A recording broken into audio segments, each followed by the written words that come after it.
America യുഎന്നിനെ നോക്കുകുത്തിയാക്കുന്നുവെന്ന് ഉത്തര Korea. ക്രൂരമായ കുറ്റകൃത്യമാണ് യുഎസിന്റെ ഭാഗത്തുനിന്ന് ഉണ്ടാകുന്നതെന്ന് ഉത്തര Korea കുറ്റപ്പെടുത്തി. യുഎൻ യോഗത്തിലാണ് ഉത്തര കൊറിയയുടെ വിമർശനം വരുന്നത്. യുഎസിന്റെ ഏത് കുറ്റകൃത്യമാണ് യുഎന്നിൽ ചോദ്യം ചെയ്യപ്പെട്ടതെന്നും അതിൽ എന്തെങ്കിലും പരസ്യമായ ചർച്ച നടന്നിട്ടുണ്ടോ എന്നും ഉത്തര കൊറിയൻ പ്രതിനിധി ചോദിച്ചു. ഐക്യരാഷ്ട്രസഭയുടെ നിലനിൽപ്പിനെ തന്നെ അമേരിക്ക പുച്ഛിക്കുകയാണെന്നും ഉത്തര കൊറിയ കുറ്റപ്പെടുത്തി. എന്നാൽ ഏത് വിഷയത്തിലാണ് യുഎസിനെതിരെ കടുത്ത വിമർശനം ഉന്നയിക്കുന്നതെന്ന് ഉത്തര കൊറിയ വ്യക്തമാക്കിയില്ല. സ്വന്തം രാഷ്ട്രീയ താൽപര്യങ്ങൾക്കായി ഐക്യരാഷ്ട്രസഭയെ ദുരുപയോഗപ്പെടുത്തുന്നത് ഒരിക്കലും അംഗീകരിക്കാനാവില്ല. യുഎസിന്റെ യുക്തിരാഹിത്യമായ ദുഷ്പ്രവൃത്തിയെ ഒരിക്കലും അംഗീകരിക്കരുതെന്നും ഉത്തര കൊറിയ ആവശ്യപ്പെട്ടു. അതേസമയം യുഎസിന്റെ വെനസ്വേലൻ അധിനിവേശത്തിന് പിന്നാലെ ഉത്തര കൊറിയ ബാലിസ്റ്റിക് മിസൈൽ പരീക്ഷണം നടത്തിയതും ചർച്ചയായിരുന്നു. 2026 ആദ്യ മിസൈൽ പരീക്ഷണമാണ് ഉത്തര കൊറിയ നടത്തിയത്. ചൈനയുമായി ദക്ഷിണ കൊറിയൻ പ്രസിഡന്റ് ചർച്ച നടത്താനിരിക്കെയായിരുന്നു ആക്രമണമെന്നതും ശ്രദ്ധേയമായിരുന്നു.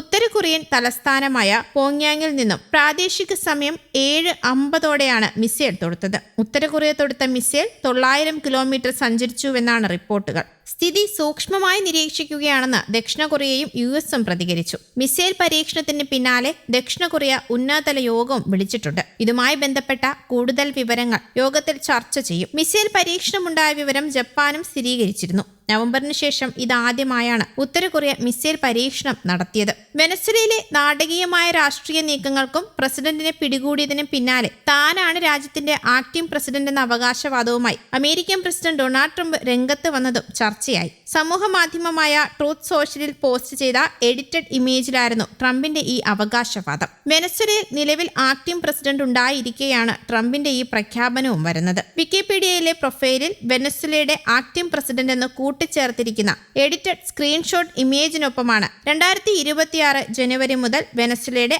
ആക്ടിംഗ് പ്രസിഡന്റ് എന്ന് ഉൾപ്പെടുത്തിയിരിക്കുന്നത്. ഇതിനുശേഷമാണ് അമേരിക്കയുടെ 45ാമത്തെയും 47ാമത്തെയും പ്രസിഡന്റ് എന്ന ഔദ്യോഗിക പദവി രേഖപ്പെടുത്തിയത്. Venezuelan supreme tribunal office justice വഴിയും ഭരണഘടനാ പിന്തുടർച്ചാ പ്രക്രിയ വഴിയുമാണ് ഇടക്കാല പ്രസിഡന്റ് അധികാരമേൽക്കുന്നത് എന്നിരിക്കെ ട്രംപിന്റെ പുതിയ അവകാശവാദം ഏറെ ചർച്ചയായി. വൈസ് പ്രസിഡന്റ് ഡെൽസി റോഡ്രിഗസ് ആണ് നിലവിൽ വെനസ്വേലയുടെ ആക്ടിംഗ് പ്രസിഡന്റ്. മഡൂറോയെ അമേരിക്ക തട്ടിക്കൊണ്ടുപോയതിന് പിന്നാലെ വെനസ്വേലയിലെ സുപ്രീം ട്രൈബ്യൂണൽ ഓഫ് ജസ്റ്റിസ് ആണ് റോഡ്രിഗസിനോട് ആക്ടിംഗ് പ്രസിഡന്റ് പദവി ഏറ്റെടുക്കാൻ ഉത്തരവിട്ടത്.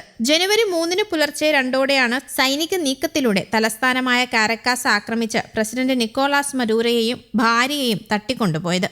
പിന്നാലെ വെനസ്വേലയുടെ നിയന്ത്രണം തനിക്കാണെന്ന് പിറ്റേ ദിവസം ഡൊണാൾഡ് ട്രംപ് അവകാശപ്പെട്ടിരുന്നു. യുഎസുമായുള്ള നയതന്ത്ര ബന്ധം പുനഃസ്ഥാപിക്കാനായി ചർച്ചകൾ ആരംഭിക്കാൻ തീരുമാനിച്ചതായി ഇടക്കാല പ്രസിഡന്റ് ഡെൽസി റോഡ്രിഗസിന്റെ സർക്കാർ കഴിഞ്ഞ ദിവസം അറിയിച്ചിരുന്നു. ഇതിനിടെയാണ് ട്രംപിന്റെ ഈ പുതിയ പ്രഖ്യാപനവും എത്തുന്നത്.